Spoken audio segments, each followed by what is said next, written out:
Malam ini saya akan bagikan temanya The Purpose of Grace. Tujuan kasih karunia.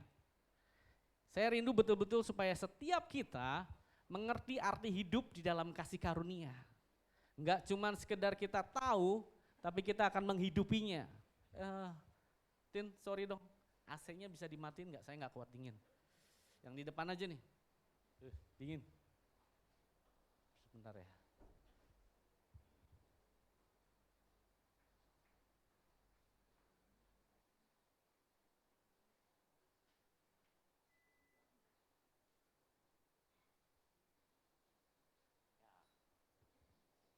Nggak suka dingin saya. Oke. Saya rindu kita nggak cuman puas tahu tentang kasih karunia, saudara. Tapi kita betul-betul memahami dan mengerti apa sih tujuan Tuhan memberikan kasih karunia buat kita. Supaya hidup yang kita jalani pada akhirnya begitu bergairah, begitu bersemangat dan berkata, wow amazing. Ternyata hidup di dalam Tuhan itu sesuatu yang menggairahkan gitu loh. Sesuatu yang enggak membosankan, sesuatu yang menarik. Karena banyak orang Kristen, jadi orang Kristen kayaknya kok bosen banget sih. Gua ke gereja kok bosen amat sih, kayaknya hidupnya gitu-gitu doang gitu loh. Saya percaya bahwa seharusnya ikut Tuhan menggairahkan, amin. Seharusnya ikut Tuhan menjadi satu hal yang kita nanti-nantikan. Tuhan, engkau mau nyampain apa nih Tuhan? Seharusnya hidup kita sebagai orang percaya mempunyai kehidupan yang menarik gitu loh. Bukan cuma seputar-putar, begitu berputar begitu aja, setiap minggu datang ke gereja, pulang tapi nggak ngerti gitu loh, nggak memahami Tuhan maunya apa sih gitu loh. Nah saya rindu malam ini kita akan belajar sama-sama karena saya yakin Tuhan ingin kita menjadi anak-anak yang mengenal isi hati Tuhan, amin. Nah, the purpose of grace, apa sih? Yang pertama-tama saya ingin bagikan kasih karunia-Nya dulu. Apa sih kasih karunia itu? Nah saya ingin kita betul-betul paham banget gitu loh. Mungkin setiap minggu kita dengar tentang kasih karunia dari Pak Gembala kita. Saya berdoa kita gak pernah bosan, amin. Karena saya percaya kasih karunia adalah pondasi hubungan kita dengan Tuhan. Nah saya ingin bagikan dulu supaya saudara semakin memahami apa itu kasih karunia. Nih arti kasih karunia. Sesuatu yang tidak layak kita terima tapi kita dapatkan secara cuma-cuma, gratis. Itu arti kasih karunia. Nah apa itu yang gratis itu dari Tuhan? Apa sih yang diberikan kasih karunia buat hidup kita orang percaya? Apa itu? Yang pertama, keselamatan. Amin. Efesus 2 ayat 8 coba dibuka dulu. Saya ingin poin ini dulu kita ngerti. Saya bersyukur istri saya ini buatin PowerPoint buat saya saudara. Soalnya kadang-kala saya suka lupa. Kalau lagi nyiapin firman di rumah banyak banget. Pas berdiri di mimbar kadang-kadang apa lagi kayaknya banyak gitu yang mau disampaikan. Tapi pas berdiri suka lupa gitu loh. Dibikinin sama istri saya PowerPointnya, puji Tuhan. Punya istri luar biasa. Amin. Efesus 2 ayat 8 bilang gini, sebab karena kasih karunia kamu diselamatkan oleh iman. Itu bukan hasil usahamu tapi pemberian gratis, amin. Pemberian Allah. Kamu diselamatkan oleh iman. Yang jadi pertanyaannya, keselamatan kita bisa hilang enggak? Halo? Ini harus jadi pondasi kita loh. Kalau kita nggak ngerti kasih karunia kita akan bingung. Saya udah diselamatkan apa belum? Lebih lagi pertanyaannya. Kalau saya mati malam ini, saya masuk surga masuk neraka? Ayo sedikit semangat. Kita udah diselamatkan belum? Amin. Kalau mati malam ini masuk surga masuk neraka? Amin, yakin? Itu paham kasih karunia, amin. Kenapa saudara? Saya mau kasih tahu bahwa iman kita kepada Yesus telah mengaruniakan kita keselamatan. Ini enggak dicabut sama Tuhan. Jadi kita orang percaya keselamatannya tidak mungkin lagi hilang. Mungkin ada yang bilang enak dong kalau begitu. Berbuat dosa aja, keselamatan enggak akan hilang. Pernah enggak berpikir gitu?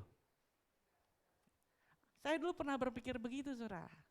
Kalau keselamatan kita enggak bisa hilang, jadi orang yang berbuat dosa tetap selamat dong kalau begitu. Izinkan saya membuka lagi pemikiran saudara. Kalau keselamatan kita bisa hilang saudara, pertanyaannya lalu gimana kita caranya jaga keselamatan itu? Kira-kira ada enggak manusia yang hidupnya bisa menjaga keselamatannya. Untuk bisa selamat syaratnya cuma satu. Saudara harus sama sempurna seperti Yesus. Kira-kira ada enggak seorang manusia di muka bumi ini yang level sempurnanya sama seperti Yesus? Enggak ada kan? Kalau kita mau jujur sama Tuhan, setiap hari pun kita masih melakukan kesalahan. Betul? Siapa yang udah enggak pernah melakukan kesalahan lagi? Siapa yang udah enggak pernah berbuat dosa lagi? Pasti semua masih jatuh dalam dosa. Masih sering gagal. Masih sering kali ngecewain Tuhan. Hilang enggak keselamatan kita? Tidak. Kenapa tidak, saudara?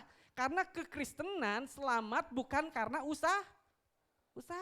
Bukan karena perbuatan baik kita. Tapi karena kita punya apa? Juru selamat, saudara. Yang nyelamatin kita orang percaya, juru selamat kita. Jadi kalau orang Kristen kehilangan keselamatannya, maka artinya Yesus gagal nyelamatin orang yang percaya padanya. Kira-kira Yesus gagal enggak? Mungkin enggak dia gagal nyelamatin orang yang percaya sama dia? Enggak mungkin, saudara. Lalu gimana dong dengan saya masih lemah, masih jatuh dalam dosa? Di hadapan Tuhan, saudara, engkau tetap anak. Nanti kita akan bahas lagi. Di hadapan Tuhan, ketika Tuhan mengaruniakan keselamatan pada kita, kita percaya, Tuhan, aku menerima Engkau Yesus sebagai Tuhan dan Juru Selamatku. Detik itu engkau diselamatkan. Karena engkau artinya menaruh keselamatanmu mengandalkan Dia saja. Engkau mengakui bahwa Tuhan, aku gak bisa nyelamatin diriku. Aku gak bisa masuk surga dengan aku berbuat baik atau taat kepada firman Tuhan. Karena aku tahu Tuhan, aku akan banyak gagal. Karena itu aku nerima Yesus sebagai juru selamat, yang artinya mengakui bahwa hanya Dia satu-satunya yang bisa nyelamatin saya. Bukan saya sendiri. Lalu penting gak sih berbuat baik? Penting. Tapi bukan lagi supaya selamat. Kalau kita tempatkan perbuatan baik kita menjaga keselamatan, saya yakin Anda akan berbeban berat. Saudara akan selalu ngerasa, aduh aku gagal hari ini, hilang keselamatanku dong. Gitu. Hilang dong keselamatan saya. Aduh gimana Tuhan, ampuni dosaku Tuhan. Begitu ketakutan lagi, hilang keselamatan. Udah bertobat, oh aku selamat lagi. Besoknya jatuh lagi, ketakutan lagi gitu loh. Saya beritahu, kasih karunia telah menyelamatkan kita sekali untuk selamanya. Tuhan tuh pribadi yang luar biasa. Dia tahu semua kekurangan kita dari awal sampai akhir. Dan Dia terima kita apa adanya. Nah kalau bicara kalau gitu enak dong berbuat dosa. Saya mau tanya, dosa enak gak? Kalau orang jatuh dalam dosa, hidupnya bahagia gak? Ada gak orang Kristen yang bahagia hidup dalam dosa? Saya yakin gak ada, saudara. Dosa itu menyengsarakan. Dosa itu membuat dia menderita. Membuat dia merasa tertuduh dan tidak layak di hadapan Tuhan. Jadi jangan berpikir enak dong berbuat dosa. Gak ada. Saya percaya gak ada orang yang bahagia hidup dalam dosa. Pasti hidupnya saya yakin gak bahagia. Nah Tuhan mau kita sadar, hei di dalam aku keselamatanmu tidak hilang. Kalau engkau jatuh dalam dosa, bangkit lagi, amin. Kita cukup bangkit saja, aku percaya aku tetap diselamatkan. Ini yang pertama, poin pertama saudara. Keselamatan kita kekal, kasih tahu kiri kananmu. Keselamatan kita kekal, amin. Nah ini harus jadi pondasi kita. Jadi kita sebagai orang percaya, enggak lagi ketakutan keselamatan hilang. Enggak lagi ketakutan keselamatan kita dicuri. Yang kedua, kasih karunia itu kebenaran. Membenarkan kita. Sekarang kita udah jadi orang benar. Amin. Sekali orang benar tetap orang benar. Kalau orang benar berbuat dosa, hilang gak kebenarannya? Enggak juga saudara. Karena itu status. Saya beritahu kenapa. Contoh, Abraham. Bapak orang beriman, bapak orang percaya. Kalau pernah baca Alkitab tahu kisahnya. Suatu kali Abraham pergi dengan istrinya Sarah ke satu kerajaan, saya lupa kerajaan apa, ada yang ingat gak? Mesir apa ya? Oke, dia pergi ke satu kerajaan itu, istrinya cantik aduhai gitu. Sarah ini cantiknya luar biasa. Dia pergi, dia takut karena dia tahu rajanya tuh genit. Suka wanita-wanita cantik gitu. Nah si raja ngelihat si Sarah nih dan mengingini si Sarah jadi istrinya. Lalu Abraham berbohong sama Sarah. Sarah, kalau nanti raja tanya kamu siapa? Kamu bilang kamu adikku, jangan istriku. Karena nanti aku bisa dibunuh sama raja untuk mengambil kamu. Jadi berbohonglah mereka. Berbohong kepada raja bilang, Sarah ini adik saya raja. Lalu raja pun merasa senang. Kalau gitu saya akan mengambil istri kamu menjadi selir atau menjadi permaisurinya tuh raja. Tahu enggak apa yang terjadi malam itu? Yang terjadi Tuhan menghukum raja itu. Bukan menghukum Abraham. Sebenarnya kalau kita lihat kisah cerita itu saudara, saya kadang bingung, Tuhan kan Abraham yang ngebohongin tuh raja. Raja mah sebenarnya nggak tahu apa-apa, dia mah cuma tanya, ini siapa? Adikmu. Ya saya ambil jadi istri. Tapi dihukum sama Tuhan tuh raja. Yang berbuat salah siapa? Abraham ngebohongin. Tapi nggak dihukum sama Tuhan. Malah dibela. Saya bertanya, Tuhan kenapa begitu? Itu kasih karunia saudara. Sesuatu yang tidak layak kau terima, tapi kau terima telah dianugerahkan padamu. Kebenaran. Abraham tetap dilihat Tuhan sebagai orang benar. Karena kebenaran kita bukan bicara perbuatan, tapi status. Sekali kita menerima Yesus sebagai Tuhan dan Juru Selamat, kita terima paket. Paket keselamatan, paket kebenaran, nanti yang ketiga paket kekudusan, dan menjadi anak. Ini paket yang Tuhan berikan free. Yang bagian kita cuman Tuhan terima kasih, aku terima. Aku udah diselamatkan, aku udah dibenarkan, aku udah dikuduskan sekali untuk selama-lamanya, dan aku udah jadi anak kesayangan Tuhan. Saya percepat aja, yang ketiga tadi kekudusan. Ini pun hal yang sama. Kekudusan saudara tidak akan pernah bisa hilang. Jadi kalau ditanya, kamu orang kudus bukan? Amin, saya orang kudus. Kenapa Alkitab bilang gini? Tetapi kamulah bangsa yang kudus. Kita dipanggil Alkitab, dipanggil firman Tuhan, bangsa yang kudus saudara. Karena kekudusan, sekali lagi jangan pernah kita berpikir bahwa kekudusan itu sesuatu yang kita lakukan. Kalau standarnya sesuatu yang kita lakukan, sampai kapanpun kita nggak akan pernah kudus. Tidak ada seorang pun yang kudus, tidak ada seorang pun yang layak. Lalu kekudusan kita itu apa sih? Seorang pribadi. Namanya siapa? Yesus. Saya ingin garis bawahi, kekudusan saya adalah Yesus. Makanya saya bisa memanggil dia Bapa. Kita berdiri di hadapan Tuhan dengan layak. Karena Bapak nggak ngelihat saya, Bapak nggak ngelihat Yogi, Bapak nggak ngelihat Martin. Dia lihat anaknya Yesus yang sempurna kudusnya. Saat kita menghampiri Bapak lihat, oh, ada anaknya Yesus. Inilah yang membuat kita layak di hadapan Bapa. Tapi kalau kita banggain perbuatan kita, saudara, nggak akan layak. Kita akan selalu merasa, aduh Tuhan aku nggak layak banget. Tapi ingat, kasih karunia telah menguduskan kita sekali untuk, dan karena kehendaknya inilah kita telah dikuduskan satu kali untuk selama-lamanya. Ini saya kasih tahu, dosa tidak pernah bisa diampuni Tuhan dengan saudara bilang, Tuhan ampuni aku ya Tuhan karena aku udah berdosa. Camkan baik-baik saudara. Kalau saudara bilang, oh karena aku udah ngaku dosa maka aku diampuni. Kalau cuman pengakuan dosa cukup saudara diampuni, Yesus nggak perlu datang. Yesus nggak perlu mati di kayu salib. Sejak zaman perjanjian lama kalau saudara baca Alkitab, dosa hanya bisa dihapuskan oleh darah. Hanya darah yang bisa menghapuskan dosa kita. Dan itu Yesus lakukan satu kali untuk selama-lamanya. Bayangin kalau kita berbuat dosa, Yesus harus datang lagi, mati di kayu salib lagi, datang lagi, nggak beres-beres. Dia bereskan satu kali untuk selama-lamanya saudara. Dosa kita udah diampuni satu kali untuk selama-lamanya, kekudusan kita sudah dilakukan Tuhan satu kali untuk selama-lamanya. Jadi kita semua adalah orang-orang kudus, tidak bisa hilang, amin. Yang terakhir status, kita udah jadi anak. Sekali anak tetap anak. Ada nggak yang anaknya, kamu bukan anakku lagi? Nggak bisa saudara. Kalau dia udah anak kita, tetap anak kita. Nggak ada mantan anak sampai kapanpun. Tetap anak kita. Ada perbedaan antara belas kasihan dengan kasih karunia. Tahu nggak bedanya apa saudara? Ketika seorang penjahat diampuni oleh raja, itu belas kasihan. Bapak rajanya memberi belas kasihan sama penjahat itu. Tapi jika raja itu mengangkatnya jadi anak, itu kasih karunia. Nah saudara dan saya terima apa? Kasih karunia. Kita semua para penjahat, kita semua orang-orang yang telah berdosa. Alkitab katakan di Roma 3 ayat 23-24, semua manusia telah berdosa dan telah kehilangan kemuliaan Allah. Tapi kita dianugerahi hal yang sangat luar biasa menjadi anak-anak Tuhan. Dan sekali anak tetap anak. Ini status kita. Oleh karena kasih karunia, ingat baik-baik saudara, kita telah diselamatkan, dibenarkan, dikuduskan, dan dijadikan anak. Ini status kita nih saudara.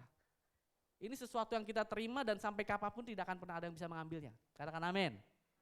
Tujuannya ini saudara sekarang. Sekarang masuk ke tujuan, ngapain sih Tuhan lakuin hal yang sangat mahal itu? Gitu loh. Yang pertama, kasih karunia itu tujuannya, lanjutin. Apa tujuannya? Yang pertama, ini saya bagiin berdasarkan pengalaman saya juga. Tujuan kasih karunia satu, mematahkan belenggu agamawi. Saya dari kecil Kristen, dari lahir udah orang tua saya Kristen, saya pun Kristen, tapi ya begitu aja sih, sekedar karena papa saya Kristen, karena mamanya saya Kristen, saya juga Kristen. Saya ke gereja kepaksa, bahkan saya kudu di rotan dulu waktu sekolah minggu sama papa saya, jebret baru ke gereja. Tapi ke gereja pun ya cuma dengar gitu doang gitu, tanpa ada hati yang rindu untuk siapa sih Tuhan itu. Saya nggak pernah bertanya-tanya Tuhan maunya apa sih dari hidup saya gitu. Sampai saya SMP kelas 3. SMP kelas 3 saya mulai, terus saya pernah saksiin lagi deh. Saya mulai cari Tuhan tuh diawali memang karena hal yang salah sih. Dalam arti kata tuh alasannya karena saya takut masuk neraka. Saya mulai mikirin tuh sejak saya SMP kelas 3 tuh. Kan semua orang pasti mati nih ya. Kita pasti mati gitu. Saya mikirin Tuhan, saya kalau mati masuk ke mana gitu loh. Ke surga apa ke neraka nih. Karena saya selalu punya image neraka kan sangat ngeriin banget buat kita kan. Penyiksaan, api, belerang, lidah dipotong, waduh mata ditusuk, waduh ngeri banget gitu kan. Bayangan saya ngeri banget tentang neraka gitu. Dan di hati saya tuh, Tuhan saya nggak mau masuk neraka gitu. Saya mulai cari Tuhan. Saya mulai, gimana kalau bukan agama Kristen yang benar? Gimana kalau ternyata yang lain gitu loh yang nyelamatin? Saya mulai bertanya-tanya seperti itu, saya mulai diskusi dengan teman-teman saya yang berseberangan, yang beda keyakinan, saya mulai bertanya sama mereka. Tapi saya mulai mendapati bahwa ternyata semuanya hampir sama. Untuk selamat kamu harus berbuat baik, kamu harus menjalani ibadah-ibadahmu, kamu harus setia ini dan itu dong. Pokoknya larinya fokus sama diri sendiri dengan perbuatanmu, dengan amal baikmu dan lain sebagainya. Sampai saya mulai, ternyata dalam kekristenan beda. Kamu diselamatkan karena kasih karunia. Tapi dulu masih campuran saudara. Satu sisi saya percaya keselamatan itu karena kasih karunia Yesus, bukan karena perbuatan baik. Tapi satu sisi saya terbelenggu agamawi. Apa itu belenggu agamawi saudara? Jadi untuk engkau layak di hadapan Tuhan, untuk engkau diterima di hadapan Tuhan, ada syarat. Itu belenggu agamawi saudara. Ada hal yang harus kita lakukan terlebih dahulu di hadapan Tuhan kalau kita mau diterima Tuhan. Dulu saya masih berpikir begitu. Ketika saya mulai ikut Tuhan, ya satu sisi saya percaya keselamatan dikasih karunia, satu sisi lagi saya harus berbuat sesuatu untuk Tuhan baru saya layak gitu loh. Kalau saya nggak berbuat sesuatu untuk Tuhan, saya nggak diterima. Kalau saya jatuh dalam dosa, Tuhan jauh dari saya. Pernah nggak berpikir begitu? Saya dulu ikut Tuhan pertama-tama begitu saudara. Jadi kalau saya mau layak berkenan diberkati Tuhan, saya harus punya ketaatan mutlak. Wow, ketaatan mutlak di hadapan Tuhan. Kalau saya gagal, kalau saya tidak setia, kalau saya jatuh dalam dosa, saya ngerasa Tuhan akan menjauh dari saya, meninggalkan saya dan membiarkan saya. Sampai saya harus menjerit, menangis di hadapan Tuhan, berdoa, berpuasa dan lain sebagainya untuk menerima kembali pengampunan Tuhan. Saya dulu lakuin, kayaknya ikut Tuhan beban berat banget gitu. Kalau saya jatuh dalam dosa, saya ngerasa aduh Tuhan gagal lagi, aduh Tuhan gagal lagi. Saya mulai mengenal Tuhan dalam kasih karunia-Nya ini semenjak Pak Cepi sampaikan. Awal-awal saya menolak saudara.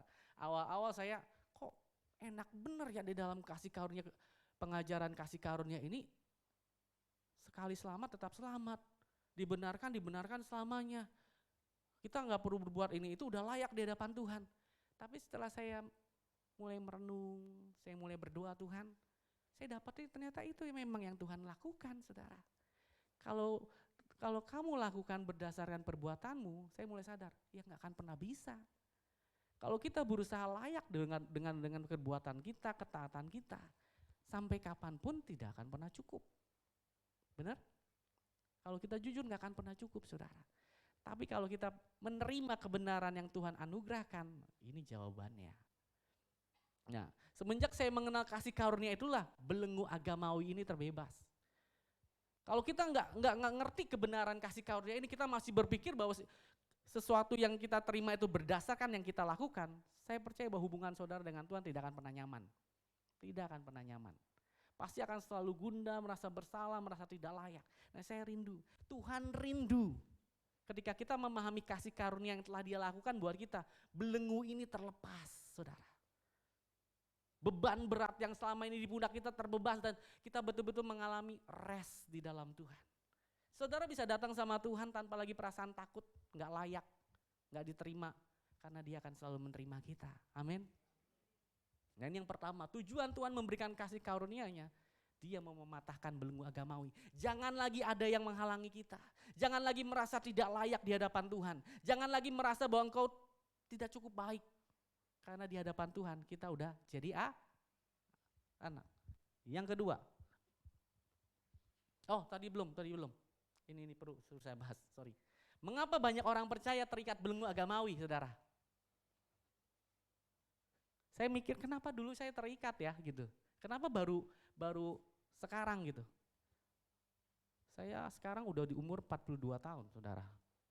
Terjebak di tubuh yang 25 tahun. Nah, puji Tuhan. Saya baru 10 tahun lah, kira-kira 10 tahun lebih menerima kebenaran kasih karunia ini. Saya renungin kenapa dulu saya bisa terbelenggu. Kenapa saya dulu ikut Tuhan yang sama, Yesus yang sama, pribadi yang sama, tapi kok pahamnya beda. Tapi kok saya bisa dulu terbelenggu. Ternyata saya dapetin dulu. Saya baca Alkitab, saudara, dulu dari saya pertama kali cari Tuhan, kejadian sampai wahyu, udah berapa kali saya baca bolak-balik tamat-tamat. Ternyata saya dapetin, saya renungin, saya menggabung dua perjanjian menjadi satu dalam kehidupan saya. Paham maksudnya gini, Alkitab terdiri dari dua perjanjian, amin. Kalau saudara baca Alkitab, nah saya rindu saudara akan setia baca Alkitab, karena nanti itu poin kedua. Perjanjian lama yang kita tahu dari Kejadian, Imamat, Bilangan, Ulangan sampai kitab Maleakhi, itu perjanjian lama antara Tuhan dengan manusia. Dalam perjanjian lama ini, memang ini yang membuat saya dulu hidup di belenggu agamawi. Karena saya membaca di perjanjian lama, tergantung ketaatan manusia, kesetiaan manusia, kesalehan manusia kalau dia mau diberkati Tuhan. Saudara kalau baca perjanjian lama, saudara akan mendapati ketika orang Israel tidak taat, apa yang terjadi? Dihukum sama Tuhan, saudara. Ketika orang Israel tidak setia, dia mengalami banyak masalah, penderitaan dalam hidupnya. Saya baca itu, makanya saya, oh jadi kalau saya tidak taat, kalau saya tidak setia sama Tuhan, Tuhan akan murka, Tuhan akan marah. Itu di bawah Taurat, saudara, hukum yang berlaku. Tapi ketika di bawah kasih karunia, yang saya bilang, ganjaran yang kita terima tidak setimpal. Karena semua udah Yesus bayar. Nah kalau kita membaca Alkitab, saudara mendapati, kok di sini Tuhan hukum? Saudara mulai bingung. Sebenarnya jawabannya ada sendiri di Alkitab, saudara. Nah saya rindu saudara mulai membaca. Dulu saya tanya jawab sama teman-teman, sama Pak Cepi, sama teman-teman Facebook. Dulu Facebook saya lagi aktif-aktifnya tentang kasih karunia ini saya bagiin, berdebat dengan banyak orang Kristen, saudara. Oh enak banget, banyak orang Kristen sendiri, banyak gak setuju dengan pandangan kasih karunia ini, menentang, karena saya juga dulu termasuk yang menentang. Tapi setelah saya mengerti, saya salah satu yang gencar mengabarkan kabar baik ini. Karena saya percaya bahwa kebenaran memang karena anugerah, bukan karena perbuatan baik. Sampai kapanpun kalau perbuatan baik yang kita utamakan, kita tidak akan pernah layak di hadapan Tuhan. Nah, saya mulai bagiin, saya mulai ceritakan, saya mulai pengalaman saya bagiin kepada mereka. Banyak yang mulai terbuka, banyak yang mulai, oh iya benar, banyak yang mulai paham. Nah, saya mulai kembali lagi ke sini. Kalau saudara membaca Alkitab, dibaca nggak Alkitabnya saudara di rumah? Halo, Jadi pajangan ya. Baca saudara. Mungkin saudara akan menimbulkan banyak pertanyaan buat saudara, tapi itu tanda saudara memiliki kehausan akan Tuhan. Nanti akan masuk ke poin kedua. Pokoknya kalau saudara baca Alkitab, nemuin pertentangan, saudara ragu, bingung, tanya ke Ko Erik, pasti dijawab.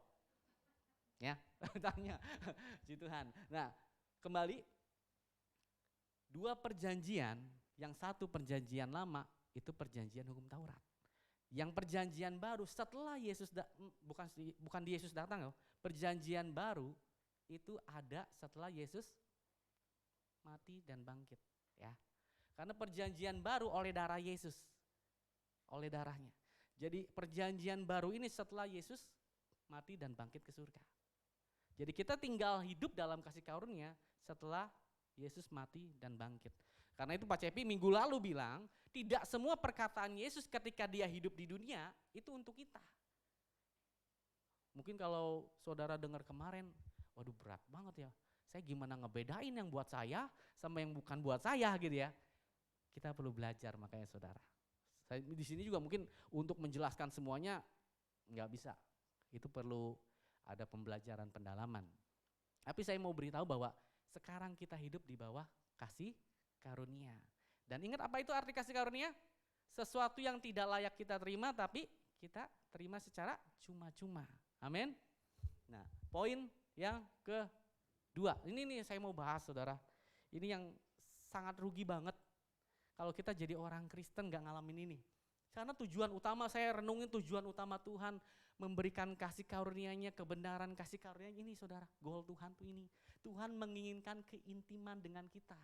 Nah nanti saya bahas kenapa saya bingung, kita harus bangun aturan. Bukan untuk mengekang kita, bukan untuk belenggu kita saudara. Bukan. Jadi tujuan, the purpose of grace yang paling utama. Supaya saudara dan saya membangun keintiman dengan Tuhan. Saudara tertarik untuk mencari wajahnya. Saudara mau mendekat sama dia, Tuhan udah dekat belum? Dah, Tuhan udah dekat banget bahkan dia gak bisa menjauh dari kita. Tuhan ingin selalu ada di hati kita karena itu dia lakukan segala-galanya untuk mendapatkan kita saudara. Tujuan cuma satu, aku ingin intim dengan kamu. Makanya tirai bait suci sudah terbelah dua. Supaya tidak ada lagi yang bisa memisahkan kita dari Tuhan. Tapi sayangnya banyak dari kita tahu ini, kita nggak mau datang sama Tuhan loh. Kalau saudara cuma datang sama Tuhan hari Minggu saja, saudara sayang banget. Tuhan tuh rindu ketemu saudara di rumah, dimanapun saudara berada. Amin. Karena itu, nih, saya mau renung Tuhan, gimana ya caranya supaya jemaat terbangun keintimannya dengan Tuhan. Secara pribadi saya juga dapetin bahwa kita harus membangun aturan, rules. Tujuannya bukan supaya Tuhan sayang kita. Ingat saudara, dalam kasih karunia kita udah dapatkan cinta Tuhan. Kita udah dapatkan perkenanan Tuhan. Bahkan sebelum kita cinta dia udah cinta kita. Amin. Tapi untuk kita cinta sama dia, bisa gak terjadi sendiri? Gak bisa saudara. Saudara mau jatuh cinta sama seseorang, kenal dulu, ketemu dulu gitu kan. Mulai kenal pribadinya, sering ketemu. Orang yang pacaran, pengen ketemu terus saya yakin. Pengen telepon-teleponan terus, pengen disuruh datang langsung datang gitu. Nah, kira-kira dengan Tuhan kita kayak gitu enggak? Pengen ketemu sama Tuhan gitu. Saya rindu kita masuk ke hal itu. Karena itu yang Tuhan berikan lewat kasih karunia supaya setiap pribadi kita bisa intim dengan Tuhan. Bisa dekat banget sama Tuhan. Kenapa kita butuh dekat sama Tuhan saudara? Kenapa kita harus bangun rule? Rule-nya apa sih, aturannya apa? Sederhana aja saudara. Bangun pagi berdoa, baca Alkitab. Bukan supaya Tuhan sayang, tapi supaya kita makin sayang akan Tuhan saudara. Amin. Kira-kira gampang gak membangun rules ini? Gak gampang juga loh saudara. Apalagi yang kebiasa udah nggak kebiasa berdoa, nggak biasa baca Alkitab. Saya rindu saudara, semuanya udah dicabut sama Tuhan. Ketidaklayakan kita, dosa kita. Tujuannya ayo dekat sama aku. Kita butuh Tuhan saudara. Saudara butuh Tuhan. Akan ada perbedaan antara orang yang dekat dengan Tuhan dengan yang enggak. Ada perbedaan antara orang yang setia berdoa dengan yang tidak. Ada perbedaan antara orang percaya yang membaca Alkitab dengan tidak saudara. Akan ada perbedaan saya jamin. Dari cara dia hidup, cara dia menangani masalah, cara dia menghadapi orang-orang di sekitarnya, ada perbedaan. Sesuatu yang dirawat hasilnya pasti berbeda. Ketika saya doa, Tuhan, gimana sih Tuhan nih caranya supaya jemaat tergerak kerinduannya? Saya nggak bisa, saya cuma bisa bagiin sama saudara. Tinggal saudara, mau nggak? Jalannya kalau kayak jalan, Tuhan udah buka jalan selebar-lebarnya. Mendekat padaku, datang padaku. Suami istri datang berdua. Siapa yang berdoa suami istri bersama? Angkat tangan coba. Nah, oh, yang di depan aja nih berdua. Berdoa saudara. Mungkin gak perlu berdua, gak apa-apa lah kalau malu-maluan gitu. Kalau malu misalnya, ntar didengerin doa saya malu, kedengeran suami saya, kedengeran istri saya malu. Gak apa-apa sendiri-sendiri, tapi lanjutnya coba berdoa bersama saudara. Doain suami Anda ketika saudara berdoa, Tuhan aku mau suami saya makin sayang sama saya gitu. Pernah gak doain gitu? Aku mau Tuhan istri saya makin care sama saya gitu. Doain saudara, suaminya ngedenger gitu, hatinya, istri gua ngedoain gua nih. Beda saudara. Tapi sayangnya kita kadang-kala mungkin malu atau gengsi atau tidak terbiasa. Bangun kehidupan doa saudara. Jangan anggap remeh doa saudara, jangan anggap remeh doa. Coba dibuka di 1 Timotius ini, nasihat Paulus. Tetapi jauhilah tahayul dan dongeng nenek-nenek tua. Latihlah dirimu beribadah. Ini perlu dilatih saudara. Beribadah bicara tentang hal-hal rohani, gak cuma seminggu sekali. Kita perlu melatih ternyata kata Paulus. Ya, kalau kita sebagai orang percaya gak mau melatih, gak mau membiasakan diri kita berdoa, gimana mungkin kita bisa merasakan hati Tuhan? Kalau kita gak mau datang sama Tuhan, gimana kita bisa tahu tuntunannya, arahannya? Nah saat kita membangun hubungan dengan Tuhan, membangun keintiman dengan Tuhan, penting buat setiap kita mendapatkan tuntunan Tuhan. Karena hidup kita akan banyak masalah saudara. Ketemu dengan masalah, menghadapi orang yang gak seneng sama kita, jutek sama kita. Kalau kita gak datang Tuhan, si ini ngomongin saya nih Tuhan. Si ini ngejelekin saya nih Tuhan. Si ini begini Tuhan sama saya. Kalau kita gak datang sama Tuhan, yang ada apa? Kita negatif saudara. Kita langsung benci sama tuh orang.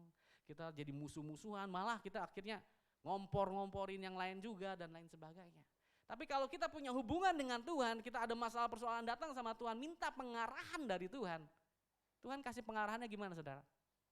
Pasti yang membangun kita, menguatkan kita.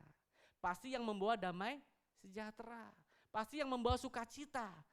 Karena itu saya berdoa saudara setiap kita mau membangun hubungan dengan Tuhan. Jauhi tahayul, jauhi gosip, jauhi hal-hal yang tidak membangun. Jauhi hal-hal yang tidak membuat saudara semakin kuat di dalam Tuhan. Amin. Lanjut. Latihan badani terbatas gunanya, tapi ibadah itu berguna dalam segala hal. Karena mengandung janji, baik untuk hidup ini maupun untuk hidup yang akan datang. Jadi jangan sepelekan membangun hubunganmu dengan Tuhan. Mungkin ketika saudara mulai berdoa cuma 5 menit. Atau 5 menit juga enggak. 1 menit. Tuhan terima kasih buat hari ini untuk berkat-Mu kesediaan dalam nama Yesus. Amin. Tuhan saya mau tidur, Tuhan saya mau makan. Amin. Begitulah. Belajar berdoa untuk mengenal Tuhan. Amin saudara. Apakah itu Taurat? Tidak. Itu kerinduan saudara. Justru ketika kita mulai berhenti berdoa, kita mulai berhenti membaca Alkitab, tandanya apa saudara? Saudara mulai berhenti mencintai Tuhan. Halo. Ketika saudara mulai berhenti berdoa, berhenti mengandalkan Tuhan, berhenti membaca firman-Nya, di situ momen dimana saat kita mulai berhenti mengasihi Dia. Tuhannya berubah enggak? Enggak. Tuhannya mah tetap sayang. Tuhannya mah tetap cinta sama kita. Kitanya berubah, Dia tetap setia. Alkitab bilang begitu. Tapi masalah kitanya yang berubah. Renungkan baik-baik ini. Hari-hari ini kondisi kerohanian kita makin suam atau makin bergairah. Kalau makin suam, ada yang salah. Dengan kita bukan dengan Tuhan. Tuhan tidak berubah dulu, sekarang dan selamanya. Tapi kira-kira kerajinan kita kendor enggak? Hubungan sama Tuhan kita dikendor enggak? Kita semakin mengandalkan Tuhan apa enggak hari-hari ini? Kalau enggak, Anda mulai berhenti mengasihi Dia. Anda mulai sibuk dengan dunia ini. Anda mulai dialihkan dengan apa yang dunia tawarkan. Dan mulai lupa bahwa prioritas kita, fokus kita adalah Yesus. Nah, malam ini kita diingatkan, saudara. Tuhan mau dekat sama setiap kita. Tuhan mau punya hubungan yang intim banget sama kita. Itu tujuan kasih karunia yang paling utama. Supaya setiap kita semakin hari semakin mengasihi Tuhan. Kalau hari ini saudara cuma berdoa 1 menit, 2 menit, 3 menit, it's okay. Tapi semakin kenal, semakin jatuh tiba-tiba bisa 10 menit. Bangun penyembahan di hadapan Tuhan. Artinya saudara makin cinta akan Tuhan. Semakin hati saudara berpaut sama Dia. Sampai bisa berkata kayak Daud, Tuhan lebih baik 1 hari di pelataran Tuhan daripada 1000 hari di tempat lain. Orang yang bisa ngomong gitu orang yang jatuh cinta sama Tuhan, saudara. Orang yang hatinya cuman Tuhan aja. Yang ketika bangun Tuhan, aku bersyukur Kau begitu baik. Wow. Ayo sama-sama kita bangun rules. Tujuannya apa? Kita semakin intim dengan Tuhan. Bukan Tuhan ya, Tuhan yang mah udah dekat. Kita gak perlu khawatirin Tuhan. Kita gak perlu khawatirin bahwa Tuhan dengar enggak ya? Tuhan peduli sama saya enggak ya? Tuhan mah peduli, saya kasih tahu. Pak Cepi berdoa sama saudara berdoa, dengarnya sama. Amin. Pendeta manapun yang berdoa sama saudara berdoa didengarnya sama. Tuhan gak pandang-pandang, Dia pandang kita semua anaknya sama benarnya di hadapan Dia. Sama berharganya di hadapan Tuhan. Bahkan kita lebih berharga dari para malaikat, saudara. Amin. Kayak mulai hari ini di rumah bangun hubungan dengan Tuhan. Bangun keintiman dengan Tuhan. Suami malas, tarik, ayo kita berdoa. Amin. Ayo saudara, bangun imanmu, bangun. Kita mau membangun gaya hidup yang Tuhan inginkan gitu loh. Karena kita jangan jadi orang Kristen yang terus ngapain lagi ya. Nih saya kasih tahu ini yang harus saudara lakukan. Bangun hubungan dengan Tuhan. Amin saudara. Saudara gak perlu berusaha layak, berusaha berkenan, udah. Yang saudara lakukan cukup datang. Tuhan aku mau setia, aku mau belajar berdoa, aku mau dengerin Tuhan maunya apa sih gitu. Hal-hal kayak gitu saudara. Hal-hal kayak gitu. Yang terakhir, tujuan. Tadi kita butuh, kenapa kita berdoa? Kita butuh tuntunannya yang tadi saya bagiin. Kita sering ngadapin masalah bukan? Untuk jawaban masalah kita butuh siapa? Tuhan. Kita datang, Tuhan saya harus gimana nih ngadapin persoalan ini itu dan lain sebagainya. Ketika saudara mencari wajah Tuhan, mencari hati Tuhan, pasti ada Tuhan yang ngomong nanti. Hadapi dengan begini, amin. Yang terakhir, tujuan kasih karunia supaya kita menjadi garam dan terang. Sebelum memahami kasih karunia mungkin kita selalu berkata bahwa aduh bisa enggak aku jadi garam dan terang ya? Pantas enggak ya? Kan saya mah masih banyak salah, suka begini, suka begitu. Tapi kalau kita udah paham kasih karunia, tujuan Tuhan adalah supaya kita jadi berkat. Tuhan berkata kamulah garam dan terang dunia. Tuhan mau kita gerejanya jadi berkat saudara.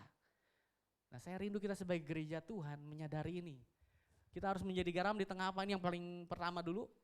Kita harus jadi garam dan terang. Ada nggak Din? Ditulis nggak di sini ya? Di tengah keluarga, saudara. Siapa yang keluarganya masih berantem terus gitu? Tiap hari piring pecah. Harus berubah. Amin. Kalau di tengah keluarga suami istri dengan anak masih suka berantem bertengkar, kita harus nyadarin. Jadi garam terang mulai dari keluarga dulu. Kemarin kita anak muda lagi kumpul Valentine ternyata Sony gak pernah marah loh, hebat benar. Luar biasa. Tuhan mau kita jadi berkat di tengah keluarga, amin. Jangan sampai gini loh, saya ketemu juga banyak orang katanya kecewa begini. Saya lihat di gereja kayak malaikat katanya. Tapi di rumah kayak setan ngomongnya, aduh. Nah kita jangan sampai begitu saudara.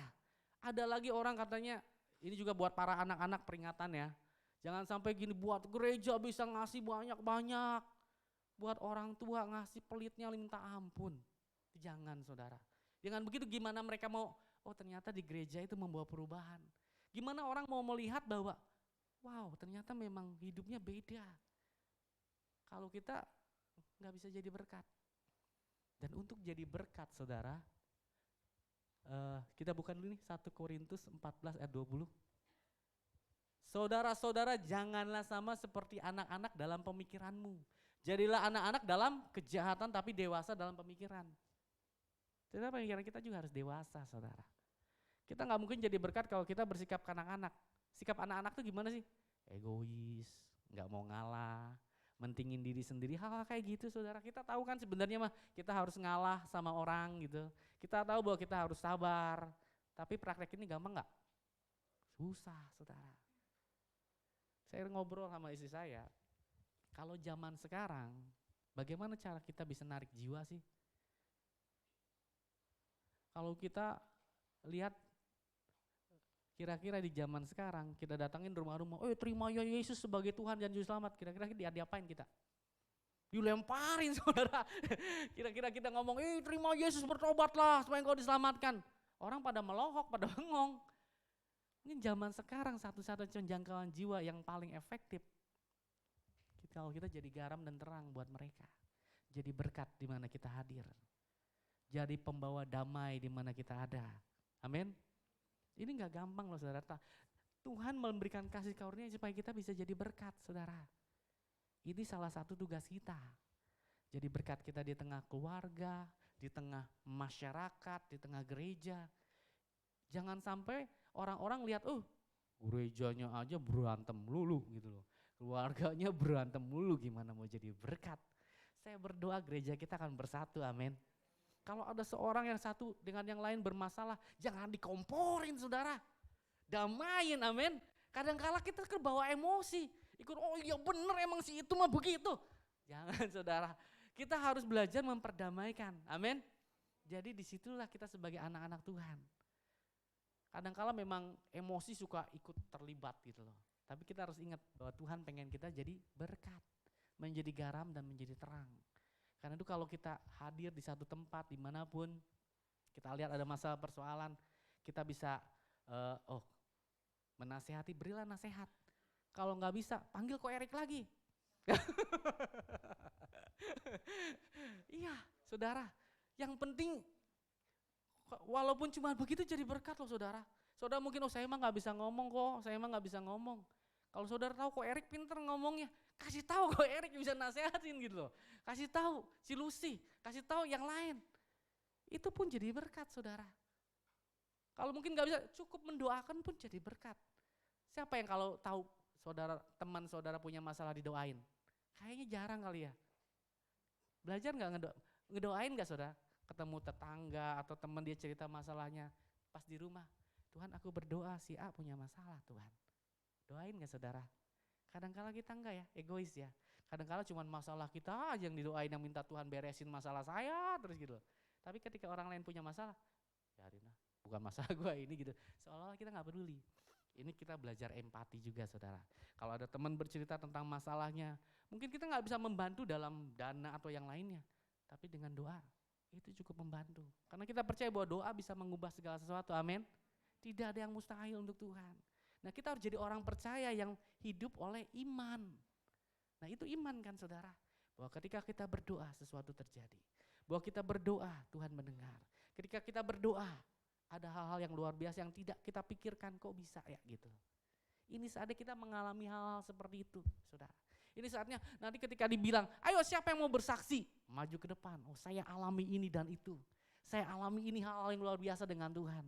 Ini saatnya kita jadi orang-orang percaya yang betul-betul hidup kekristenan yang kita alami bukan dari kata orang, bukan dari kata pendeta, tapi saya alami betul hidup saya dengan Tuhan luar biasa. Saya banyak orang nyakitin, biarin aja. Sakit hati udah enggak lagi bagian hidup saya. Kalau sakit hati masih bagian hidup kita saudara, kita belajar mengampuni, amin. Ini orang percaya jadi berkat saudara. Kalau kita jadi orang percaya yang masih nyimpan terus sakit hati, aduh saudara, yang rugi siapa coba? Diri sendiri saudara, orang lain enggak gitu. Yang nyakitinnya mungkin happy-happy aja, tapi kitanya dongkol terus kesel ketemu dia gitu. Gitu. Jangan stop, ini saatnya kita dipanggil untuk jadi berkat. Amin. Jadi sadari, saya gak akan perpanjang, udah pada ngantuk ya. Tapi saya berdoa agar setiap kita memahami kebenaran ini, amin. Kasih karunia, saya akan ulang flash. Kasih karunia itu sesuatu yang kita terima. Kita tidak layak tapi kita diberikan gratis oleh Tuhan. Kebenaran, keselamatan, kekudusan dan status kita. Amin. Nah sebagai orang percaya sudah dibenarkan, dikuduskan sama Tuhan. Tuhan pengen kita punya hubungan yang intim dengan Tuhan. Bagian kita bangun rules. Saudara mulai pulang dari rumah Tuhan, aku mau mulai Setiap berdoa. Saudara mungkin jamnya nggak beda-beda, nggak harus sama. Jangan terikat. Dalam arti kata tuh jangan terbelenggu jadi beban berat. Saya mau saudara nikmatin Tuhan tuh karena hati saudara rindu kenal gitu. Saya mau kenal Tuhan gitu. Saya mau intim dengan Tuhan gitu. Saudara mulai tiba-tiba ngambil waktu luang untuk berdoa, untuk menyembah. Bapa Engkau baik. Hal-hal kayak gitu saudara. Bangun terus. Amin. Dan jadilah berkat dimanapun kau berada.